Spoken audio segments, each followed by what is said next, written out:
Bismillahirrahmanirrahim. Selanjutnya 3 pertanyaan lagi insya Allah Ustaz. Dari seorang ikhwan laki-laki 49 tahun dari Banjarmasin, seorang PNS. Ustaz, saya sudah menikah 20 tahun, belum dikaruniai anak, sangat jarang berhubungan biologis, tidak sampai 10 kali dalam setahun. Istri tidak bergairah, bahkan sampai saat ini terakhir berhubungan dengan istri di bulan Januari 2023. Beberapa tahun terakhir ini saya melihat istri tidak menarik lagi. 2023, sekarang sudah 2025 ya? 2 tahun Ustaz. La haula wala quwata illa billah. Beberapa tahun terakhir ini saya melihat istri tidak menarik lagi secara seksual. Mohon pencerahan untuk saya dan juga istri saya Ustaz. Tafadhol Ustaz. Allahul musta'an. Yang pertama mungkin begini, ikhwan dan akhwat sekalian, kita harus paham definisi nikah itu adalah al-wata', biologis. Nikah untuk biologis, memang itu. Artinya tidak jalan rumah tangga tanpa biologis. Itu definisinya memang pernikahan itu. Secara etimologi bahasa biologis. Secara terminologi juga begitu.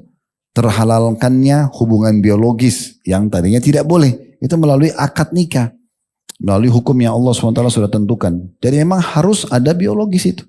Gak bisa tidak. Sampai ada sahabat-sahabat miskin datang mengatakan, ya Rasulullah, sahabat-sahabat kaya mengalahkan pahala kami. Kami sholat, mereka sholat, kami puasa, mereka puasa. Tapi mereka punya pahala dari harta yang mereka sedekahkan. Ajarkan kami amalan gitu kan. Maka kata Nabi SAW, Allah memberikan kalian banyak sekali peluang untuk dapat pahala. Hadisnya panjang, diantaranya Nabi bilang, dan pada kemaluan kalian ada pahala. Maka kata para sahabat, ya Rasulullah, kami gauli istri kami. Ya. Sementara itu kami dapat kenikmatan dan juga dapat pahala. Kata Nabi, kalau kalian letakkan pada yang haram, zina, dapat dosa enggak? Maka sahabat tidak jawab lagi, sudah tahu jawabannya. Nabi mengatakan begitu juga kalau diletakkan pada yang halal. Jadi enggak boleh, ini was-was syaitan. Enggak boleh.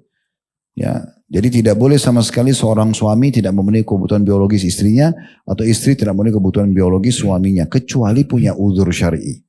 Sakit, lagi berhalangan memang ya, keadaan tidak memungkinkan, lagi rame tamu, antum tidak mau mengerti, pokoknya kamu harus penuhi saya karena kewajiban kamu. Nah, kan tidak mungkin. Tapi kalau tidak ada uzur kayak tadi ini, ya, ini nggak boleh. Ya. Oleh karena itu perlu dijelaskan langkah pertama, penanya ini coba duduk sama istri tanya. Ya, atau jelaskan dulu. Secara agama, ini pernikahan. Tadi sudah dengarin ceramah Ustaz Khalid. Nah kalau ini nggak bawa, tidak apa-apa bawa nama saya ini. Gitu. Dia tadi katanya memang pernikahan itu adalah biologis. Jadi kita ini dianjurkan, dan hak itu ya. Itu hak pasangan yang merupakan kewajiban kita itu biologis. Jadi kita harus penuhin itu. Maka itu kewajiban. Jadi harus kita penuhi. Lalu kemudian yang kedua, coba tanya, permasalahannya ada. Masalah apa? Gitu ya. Apa ada sesuatu yang pernah dia bahasakan? Juga penanya ini perlu melihat, apakah memang selama ini permasalahannya adalah antum yang cuek, atau memang setiap kali mau menyentuh atau mendekati dia tidak mau. Ini beda jawabannya. Karena kalau selama ini ada juga mungkin laki-laki atau perempuan, dia berharap pasangannya selalu yang menyentuh dia. Kalau enggak berarti dia tidak akan mau biologis. Ini juga keliru. Ada saatnya pasangan yang memulai, ada saatnya kita memulai, itu normal-normal saja, gitu kan? Itu normal, saling membantu dalam masalah ini, itu tidak ada masalah. Jadi kita lihat dulu, kalau misalnya kita sendiri memang yang selama ini menjauh, kita tidak pernah memberikan sinyal ke dia, mirip seperti Abu Darda, sahabat Nabi kan? Sampai Abu Darda tidak dandan lagi, tidak nulis, kan dia pikir Abu Darda tidak pernah ngajak dia biologis, tidak segala macam. Nah seperti itulah. Atau memang setiap kali kita mau, kalau ini permasalahannya berarti kita harus introspeksi diri. Apa ini mas-masa? Kita mulai membuka pintu-pintu baru, komunikasi baru, ya, tanya apa permasalahannya, apa yang dia suka, apa yang dia tidak suka. Itu betul kita buka komunikasi. Tapi kalau selama ini kita ajak dia tidak mau, juga perlu kita tanya. Kalau perlu kita konsultasikan ke medis, ke dokter. Ya, mungkin dia merasa sakit kalau terjadi interaksi biologis misalnya, tapi dia nggak mau membahasakan atau yang lainnya. Nah seperti itulah. Kalau sudah ada langkah-langkah ini ternyata jawabannya juga ya sudah.